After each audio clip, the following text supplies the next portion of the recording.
আল্লাহ পাক রাসূল বলতেছেন আজ উট নিজে দেখবে কি বহন করতেছে 70,000 ফেরেশতা সিদরাতুল মুনতাহার উপর আছে সবাই দেখবে তুমিও দেখবার আমি তো জানি জিবরাইল তুমি ডালাটা তোলো জিবরাইল ফেরেশতা ওই বাক্সের ডালাটা তুলে দেখছে সুবহানাল্লাহ সুবহানাল্লাহ এত বড় বাক্স আর বাক্সের ভিতরে একটা ছোট্ট একটা ডিম ভরা সুবহানাল্লাহ বিরাট বাক্স আর ওই বাক্সের ভিতরে ছোট্ট একটা ডিম পড়া আছে বাবসে আমার ভাইয়েরা নবী আমার বলে জিবরাইল ডিমটাকে হাতে তোলো হুজুর তুললাম হাতের তালুতে রাখলাম নবী আমার বলতেছেন এক কাজ কর ডিমটাকে ফাটাও বাড়ি মেরে হাতের তালু মেরে তোমার এত শক্তি উহুদ পাহাড়কে যদি তুমি চড় মেরে দাও উহুদ পাহাড়টা তুলার মতন হয়ে উঠতে থাকবে এই রকম শক্তি তোমার হাতে আছে আজ আমি রাসূল তোমাকে দেখতে চাই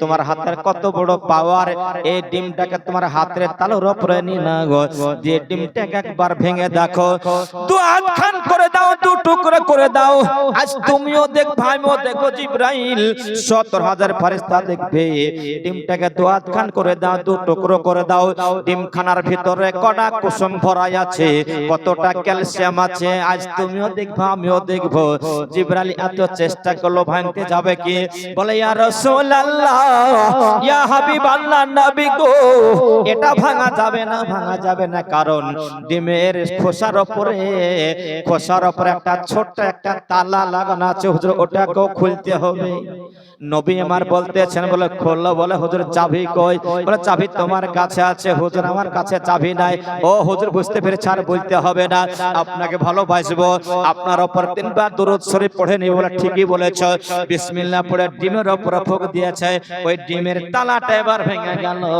ডিমের তালাটা ভেঙে গেল খট করে বাড়ি বলে ডিমটা দোয়াতখান হয়ে গেল ডিমের ভিতরে একটাও কুসুম ভরা নাই ডিমের ভিতরে 1 গ্রামও ক্যালসিয়াম নাই নবী মুস্তাফা আলাইহিস সালাম বলতেছেন বলে জিবরাইল কটা কুসুম ভরা আছে দেখো আপনার ক গ্রাম কি আপনার ক্যালসিয়াম আছে দেখো জিবরাইল আপনার হা হা করে হাসতে লেগেছে ইয়া রাসূলুল্লাহ ইয়া হাবিবাল্লাহ হুজুর গো আল্লাহর কুদরতে খেলা কেউ বুঝতে পারবে না এত বড় উট আর এত বড় বাক্স এতটুকু ডিম তার ভিতরে হুজুর কুসুম একটাও নাই ডিমের ভিতরে একটা শস্যের দানা পড়ে আছে জোরে বলেন সুবহানাল্লাহ হুজুর আল্লাহ একটা রায়ের দানাকে ডিমের মধ্যে পুরিয়ে দিয়েছে তাই নাকি তা হয় নবী আমার বললেন না কাজ করো ওই রাইটাকে ভেঙে দেখো তার মধ্যে কটা বিচি ভরা আছে দেখতে চাই নবী আমার বললেন ওই রাইটাকে হাতের আঙ্গুলের দোলনা দিয়ে ভেঙে দাও কটা বিচি আছে দেখতে চাই বাবজি আমার ভাইয়েরা 70,000 ফেরেশতা টক টক করে চাতক পাখির মতো খেলা দেখতেছে আল্লাহ পাক রাসূল গায়ে মানে পয়গম্বর আমার উনিও দেখতেছেন ওটা তো তাকে দেখে যে আমার পিঠে যাইছিল আমি তো কোনোদিন দেখতে পাইনি সুবহানাল্লাহ জিবরাইল আপনার খেলা খেলতেছে বিরাট বাক্সের ভিতরে একটা এতটুকু ডিম ভরা ওটাকে ভাঙা হলো একটা ছোট্ট একটা ক্ষুদ্র রায়ের দানা ভরা শস্যের দানা ভরা জিবরাইল আপনার ফেরেশতা ওই দানাটাকে নিয়ে আপনার হাতে এত চেষ্টা করলো রাইটাকে ভাঙা গেল না শস্যকে ভাঙা গেল না নবী আমার বলতেছেন ভালো করে দেখো ভালো করে দেখতে যে আপনার রিসার্চ করা পাওয়া গেল হুজুর এটাকেও ভাঙতে হবে না এটাকে একটা চাবি লাগবে ছোট চাবি কেন বলে রায়ের উপরে একটা তালা লাগানো আছে জোরে বলে সুবহানাল্লাহ জিবরাইল বলতেছে ইয়া রাসূলুল্লাহ ইয়া হাবিবাল্লাহ হুজুর গো আপনাকে আর বলতে হবে না চাবি তো আমার কাছে আছে আপনাকে ভালোবাসবো তিনবার দরুদ শরীফ পাঠ করে নেব বিসমিল্লাহ বলে রায়ের দানার উপর ফুঁক মেরে দিব তাই করা হলো রায়টা অটোমেটিক আপনার দোয়াতখান হয়ে গেল এবার একটা মজার কথা বাবজি আমরা ভাইয়েরা আমার বক্তব্য শেষ হতে চলেছে কারণ আপনারা তখন বিরক্ত হয়ে যাবেন আমিও ছাড়তে পারলে বাঁচি বাবজি আমার ভাইয়েরা গো এই আপনার রাইডার উপরে শস্য দানার উপরে জিবরাইল ওই সব দোয়াগুলো পড়ে যখন ফুঁক মেরেছে তালাটা ছোট্ট একটা ক্ষুদ্র তালা সেটা কতটুকুন হবে তালা কতটুকুন হবে বাবা আমার ভাইয়েরা আমার তালার উপর ফুঁক মেরে দিয়েছে তালাটা কেটে গেল কট করে কেটে গেল আপনার রাইটা দুই ভাগে ভাগ হয়ে গেল কিন্তু বিরাদার তালার উপরে রাইটা যখন ভেঙে গেল জিবরাইলের চোখ আর না আসমানে থাকলো না জমিনে থাকলো না সিদরাতুল মুনতাহার উপরে থাকলো। নবীর শান ও শওকত এবার বুঝতে পারবেন কত বড়। তুমি আমি বলছি নবী হামদে সাবাসার, নবী আমাদের মতো মানুষ না, কখনো না।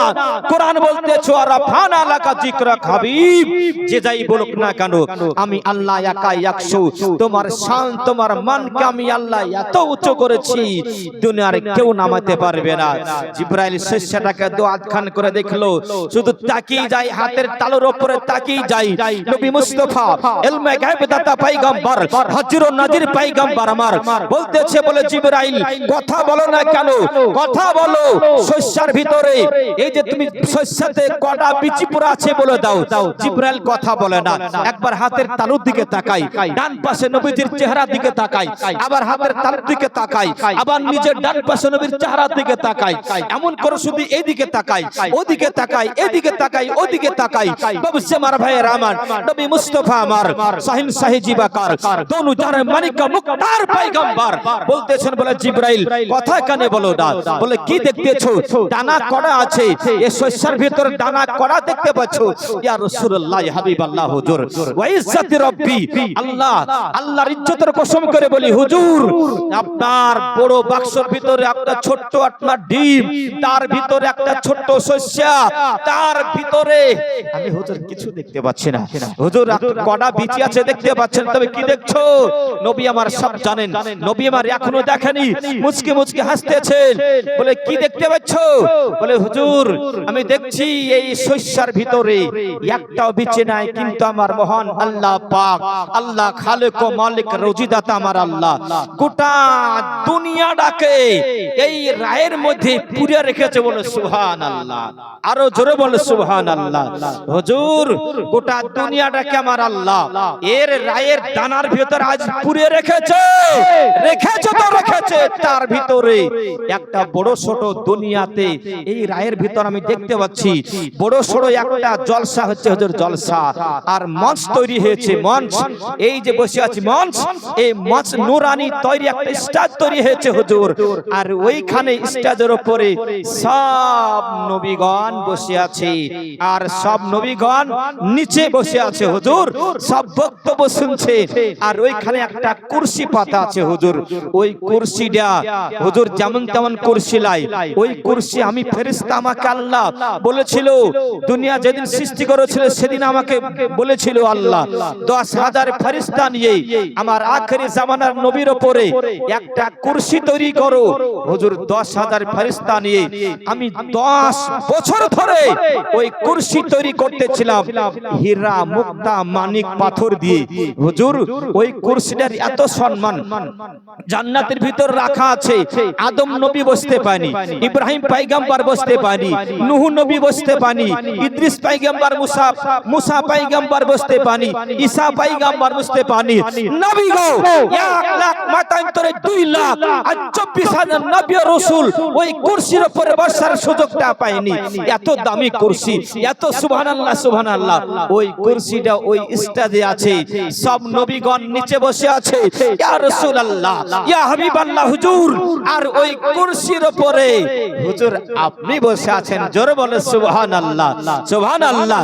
বলে হুজুর ওই কুরসির উপরে আপনি বসে আছেন, তাই তো হুজুর আপনাকে ওই আমি হাতের তালুর উপরে ওই যে শস্যের দানার ভিতর ওই কুরসির উপরে যখন আমি এমন করে তাকাই আপনাকে দেখতে পাই, আমি ডান পাশে যখন তাকাই ইয়া রাসূলুল্লাহ আপনাকে দেখতে পাই।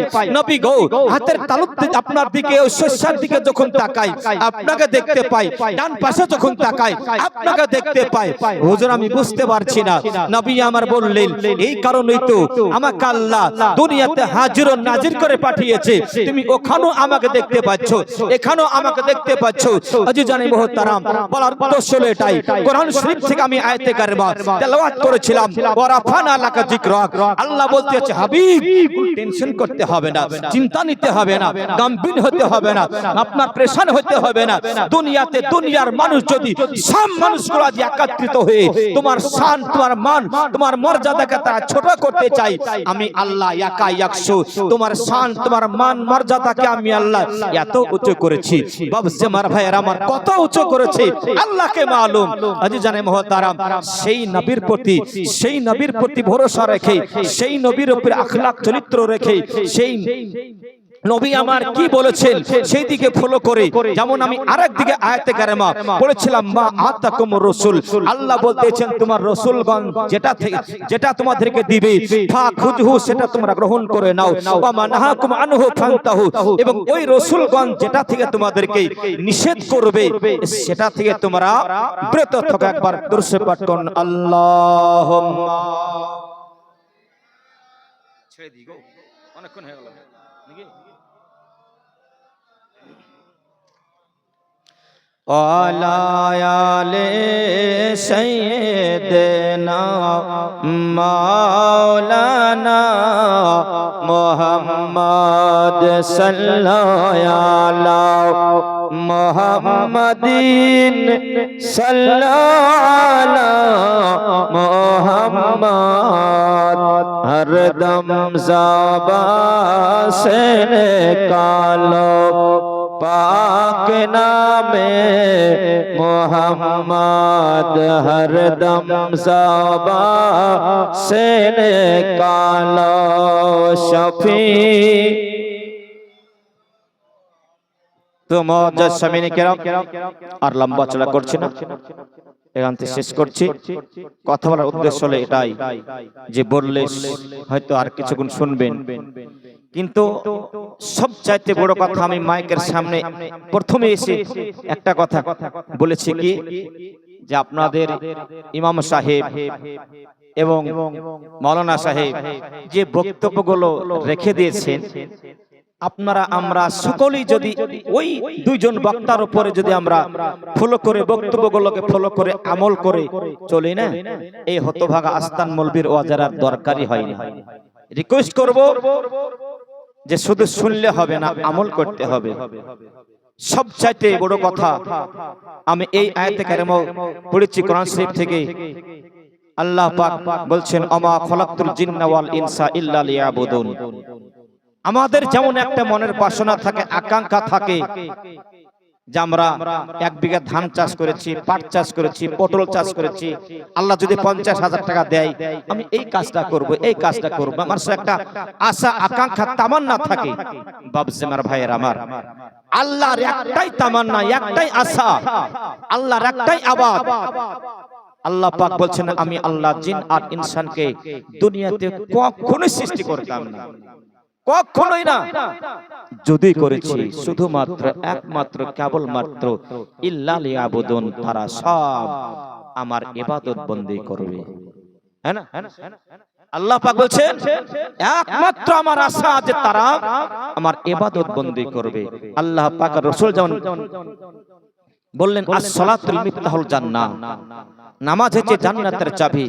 আজ কোন মুখে বলি এক ওয়াক্ত নামাজ পড়ি না, ও গো আল্লাহ তুমি জান্নাত দাও, জান্নাত দাও, জান্নাত দাও। নবী তো বলেই দিয়েছেন যে জান্নাতের চাবি হলো নামাজ।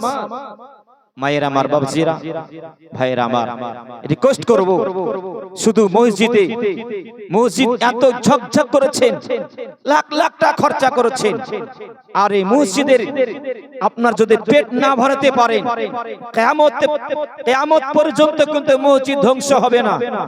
আজ লাখ লাখ টাকা খরচা করে মার্বেল বসে লাভ নাই। তাবিলে কি বসাবেন না? বসাবেন, অবশ্যই বসাবেন। আমি একটা মনে আক্ষেপ নিয়ে বলতেছি, শুধু আপনার এখানে নয়, হয়তো আপনাদের এখানে মসজিদ ভরা মুসল্লি হয়, ভালো আপনারা, কিন্তু আমাদের ওদিকে দেখতে পাওয়া যায় যে আপনার লাখ লাখ টাকা ঠিকঠাক করে মসজিদ করেছে, মুসল্লি ওই 10টা থেকে 20টা, 10টাই আর বেশি হয় না।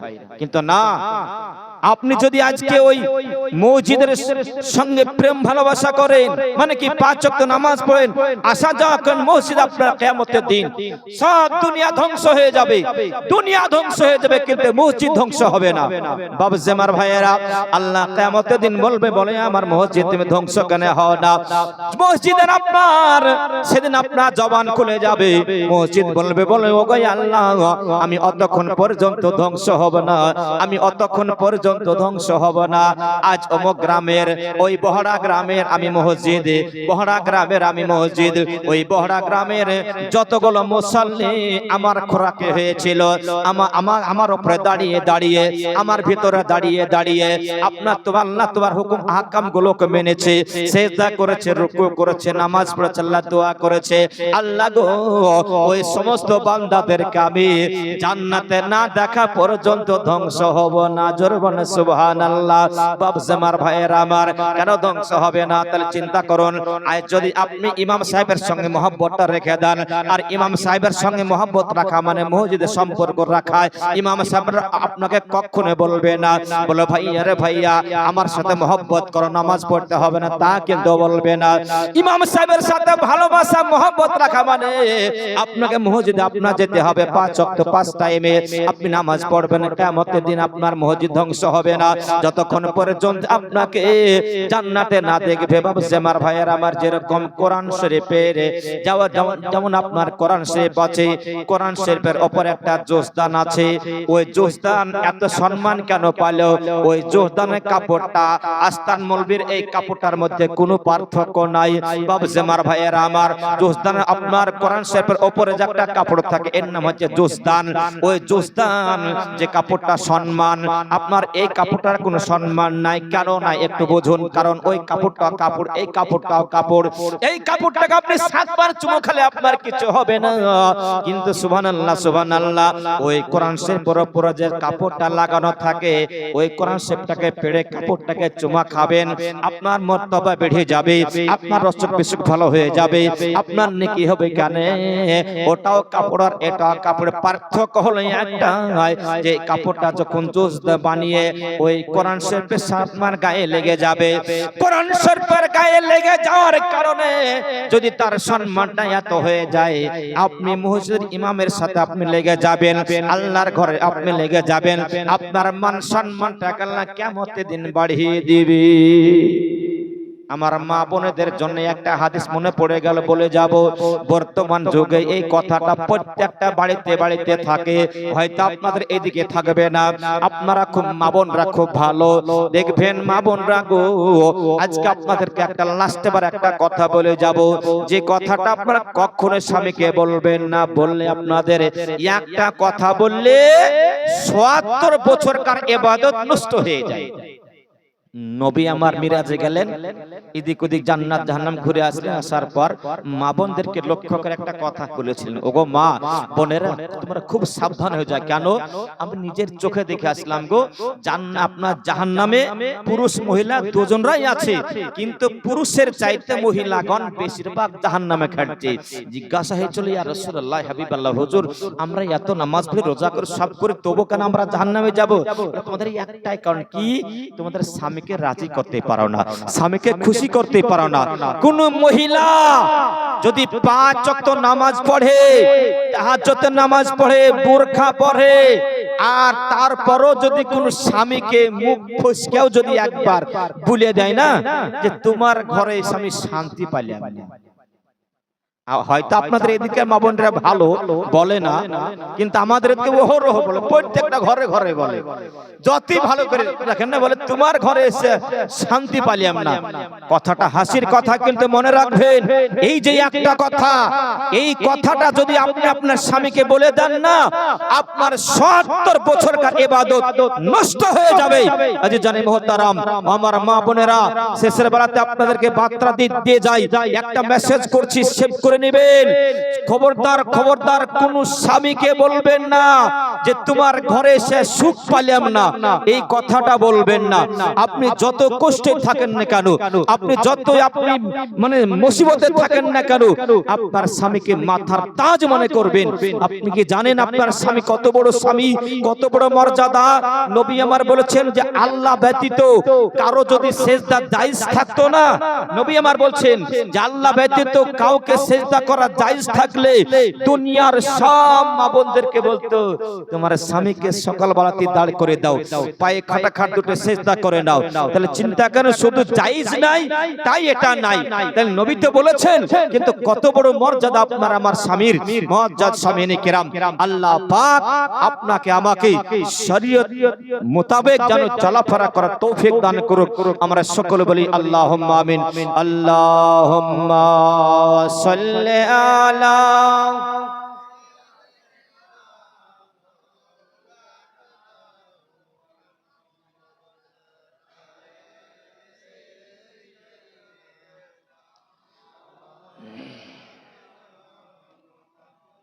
মুআজ্জাজ সামিনে কেরাম, বক্তব্য হয়ে গেছে। দুটো মাত্র কথা আজ দলিল সহকারে এসেছি, যে কথাগুলো সারা দুনিয়াতে তোলপাড় করছে। কিছু কিছু মানুষ সারা জিন্দেগি ভোর নামাজ পড়ে দু হাত তুলে দোয়া করে আসলেন। আপনাদের এদিকে আছে কিনা জানি না, আমাদের ওদিকে কিছু কিছু মানুষ সালাম ফেনার সঙ্গে সঙ্গে মারছে দৌড় বাড়ে, দোয়া করছে না, বলছে দোয়া করা কোনো হাদিসে নাই, দোয়া করা কোনো হাদিসে নাই। তারপরে আপনার আমার নবীর, বিশ্ব নবীর নাম মুবারক শুনে আমরা যে চুমু খাই চোখে, অনেক মানুষের ঠাট্টা করছে। কার কথা বলবো? এইদিকে বর্ধমানে একটা চাল আপনার মুমতাজুল বলে একটা মৌলবি বের হয়েছে, ও বলছে না নবীর নাম শুনে চুমু খাওয়া সেরে খেয়ে যাবে, বেদাত হয়ে যাবে, চলবে না। বলতেছে না দু হাত তুলে দোয়া করা কোনো হাদিসে নাই। মুআজ্জাজ সামিনে কেরাম, দুই হাত তুলে দোয়া করতে হবে, একদম সহি হাদিসে। আহলে সুন্নাত ওয়াল জামাতের যতগুলো বক্তা আছে, যতগুলো আলেম উলামা আছে, মনে রাখবেন তারা দালালি কথা বলে না, দলিলি কথা বলে। মায়ের লাল যদি থাকে দলিলকে কাটতে হবে, তবে জানবো যে হ্যাঁ তুমি মায়ের একমাত্র সন্তান, দুধ খেয়ে মানুষ হয়েছো। দালালি কথা তারা বলে না, দলিলি কথা বলে। এই যে মুখে বলছি কিনা যে দুই হাত দিলে দোয়া করতে হবে, কোন হাদিসে আছে? ও মুমতাজুল, কেন মুমতাজুলের বাপ যদি মৌলবি হয়ে থাকে তো ও মানে পড়েছে বুখারী শরীফ, যে বুখারী শরীফ না পড়লে সে মৌলবি হবে না। এই বুখারী শরীফ দ্বিতীয় খণ্ড পৃষ্ঠার নাম্বার হচ্ছে 938 পৃষ্ঠা, এর মধ্যে লেখা আছে যে দুই হাত তুলে দোয়া করা জায়েজ। মুআজ্জাজ সামিনে কেরাম, এই 86 তার অন্যতম একটি হাদিস তিরমিজি শরীফ, রেকর্ডিং হচ্ছে, গোটা বিশ্বে ছড়িয়ে যাবে, মিথ্যা কথা নাই। আপনার তিরমিজি শরীফ দ্বিতীয় খণ্ড 174 পৃষ্ঠায় লেখা আছে, তাতে লেখা আছে কি যে দুই হাত তুলে মুনাজাত করা জায়েজ আছে। মুআজ্জাজ সামিনে কেরাম, আরেকটা হাদিস সব আপনার সহিহ হাদিস আবু দাউদ শরীফ দ্বিতীয় খণ্ড 383 পৃষ্ঠার মধ্যে লেখা আছে যে দুই হাত তুলে দোয়া করা জায়েজ। এবার আসুন যে নবীর নাম শুনে দুই হাতের বৃদ্ধ আঙ্গুলকে চুমু খাওয়া, এমকে চুমু দিয়ে চোখে বোলানো চলবে কিনা? অনেক বক্তা, আমার মতোই বক্তা, তারা আমার থেকে বড় বড় বক্তা, বড় বড় দাড়ি পাগড়ি মাথায় দিয়ে মানুষকে বিভ্রান্ত করছে, মানুষের ঈমানটাকে নিয়ে ছিঁড়ে মেরে খেলছে। তারা বলছে না নবীর নাম শুনে চুমু খাওয়া কোনো হাদিসে নাই। বেটা হাদিসে আছে কিনা দেখো, তাফসীরে জালালাইন শরীফ, সুবহানাল্লাহ, কোরআন শরীফের তাফসীর গো, যে কোরআন শরীফও তারা মানে না, যে তাফসীরে জালালাইন শরীফ প্রতিটি শুধু সুন্নি বারেলি নাই, প্রতিটি ফারাজি, দেওবন্দি, ওয়াহাবি, লামাযহাবি প্রত্যেকটা মাদ্রাসাতে পড়ানো হয়। এটা তো দূরের কথা, সরকারিতে যান, সরকারি সিলেবাস অনুযায়ী তাফসীরে জালালাইন শরীফ পড়ানো হয়। এই তাফসীরটা না পড়ালে সে মৌলবি হবে না।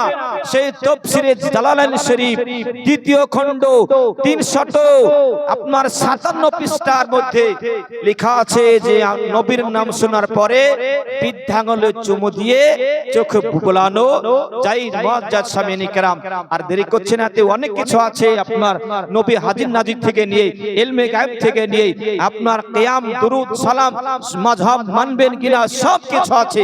এ টু জেড আপনাকে এক কথাই বলে যাই, শরীয়ত শরীয়তে দলিলে আপনি যেটা পাবেন সেটা আপনার ইমাম সাহেবকে আপনার যদি মনে কিছু ঘটে যায় যে এটা মানবো কিনা, আপনাদের যোগ্যতম একজন ইমাম সাহেব আছে, আমার জানা মোতাবেক আপনি ইমাম সাহেবের পাশে বসবেন, আপনি জানবেন, শুনবেন, মানবেন।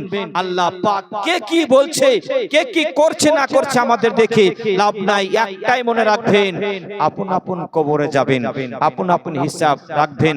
লাস্টে বার একটাই কথা, যার জন্য আপনি মাথার ঘাম পায়ে ফেলে ইনকাম করে নিজের সন্তানাদের ব্যাংক ব্যালেন্স ভর্তি করছেন, বাড়ি গাড়ি করছেন, সে সন্তান পর্যন্ত আপনাকে কবরে মাটি দেওয়া পর্যন্ত যাবে, 3 চোল মাটি দিয়ে আর ঘুরেও তাকাবে না, চলে আসবে।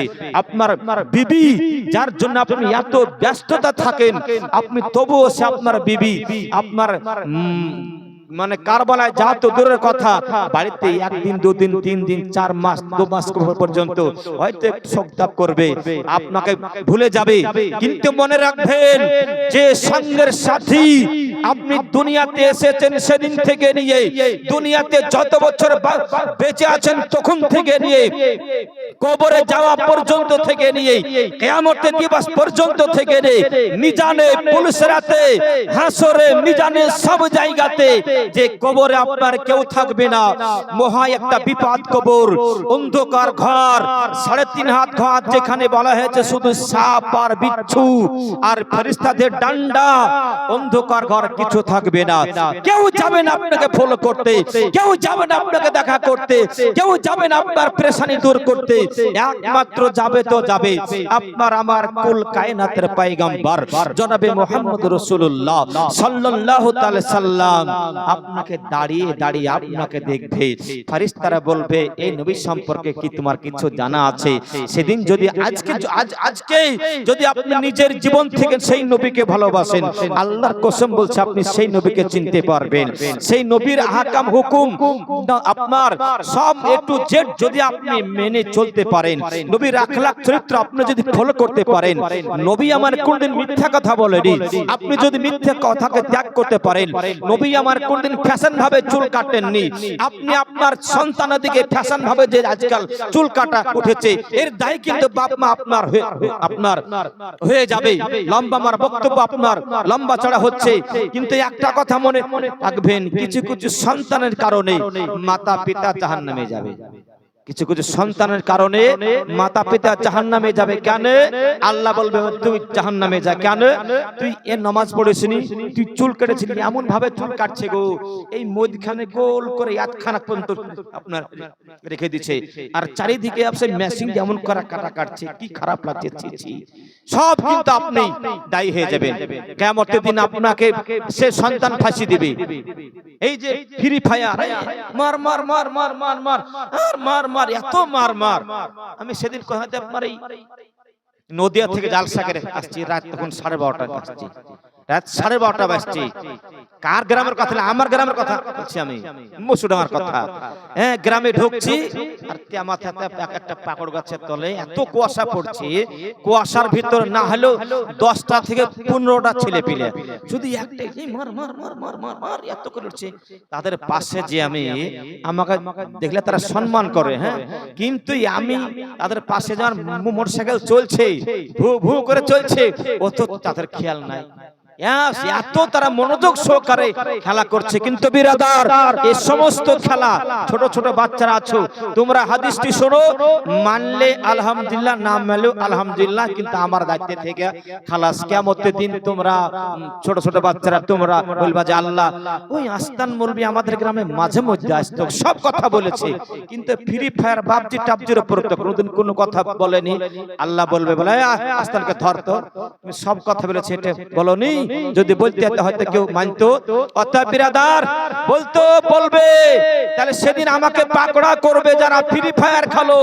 নবী আমার বলেছেন, হাতের আঙ্গুলে যারা খেলা করে, এটা তো একটা আঙ্গুলের খেলা, হাতের আঙ্গুলে যারা খেলা করে, তুমি যখন মরে যাবা মরে যাওয়ার সঙ্গে সঙ্গে মিনহা খালাকনাকুম ওয়া ফিহা নুঈদুকুম ওয়া মিনহা নুখরিজুকুম তারাতান উখরা বলে যখন মাটি দিয়ে চলে আসবে আর কবরে তোমার হিসাব নিকাশ হয়ে যাবে আর দুইটা ফেরেশতা আসবে।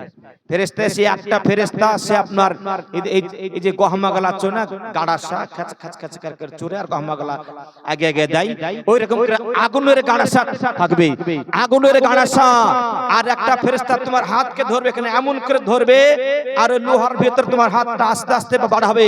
আর আরেকটা ফেরেশতা খাঁচা খাঁচ করে মেশিন দিয়ে কাটবে, খাঁচা খাঁচ তোমার গহমা চোরা করে চুটতে চুটতে চুটতে এ হাত পর্যন্ত আসবে।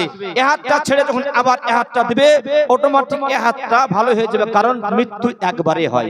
কবরে যাওয়ার পর আর মৃত্যু হবে না, কিয়ামতের সকাল পর্যন্ত তোমার এই রকম আযাব থাকবে। মুআজ্জাজ সামিনে কেরাম, যারা চুল কাটো বাপ মা সাবধান, নিজে নামাজ পড়লে হবে না। কু আনফুসাকুম ওয়া আহলুকুম ইলান নার। আল্লাহ বলছে তুমি নিজে বাঁচো, তোমার আহলে বর্গকে বাঁচাও মানে জাহান্নামের ওই আগুন থেকে। নিজে বাঁচলে বাপের নাম না, নিজে বাঁচতে হবে, সন্তানাদিকে বাঁচাতে হবে, আহলে বর্গকে বাঁচাতে হবে। বাবুজির ভাইয়েরা, যাই হোক আল্লাহ পাক আমাদেরকে যেন আপনার 5 ওয়াক্ত নামাজ পড়ার, হারাম হালাল বেঁচে কুচে চলার, শরীয়ত মোতাবেক চলে নিজের জীবনের চাইতেও নবীজিকে ভালোবেসে মহব্বত করে দাওয়ানে মুস্তাফা হয়ে যেন আমরা এই জগৎ থেকে ও জগতে পৌঁছাতে পারি। আল্লাহ পাক যেন সেই তৌফিক দান করুক। আমরা সকলে বলি আল্লাহুম্মা আমিন। এই বলে আমার বক্তব্য শেষ করলাম। আল্লাহুম্মা সাল্লি আলা সাইয়্যিদিনা মাওলানা মুহাম্মাদ ওয়া আলা আলি সাইয়্যিদিনা মাওলানা মুহাম্মাদ সাল্লাল্লাহু আলা মুহাম্মাদিন সাল্লাল্লাহু আলা মুহাম্মাদ। হরদম ज़बान से निकालो पाक नामे मुहम्मद। हरदम ज़बान से निकालो शफी।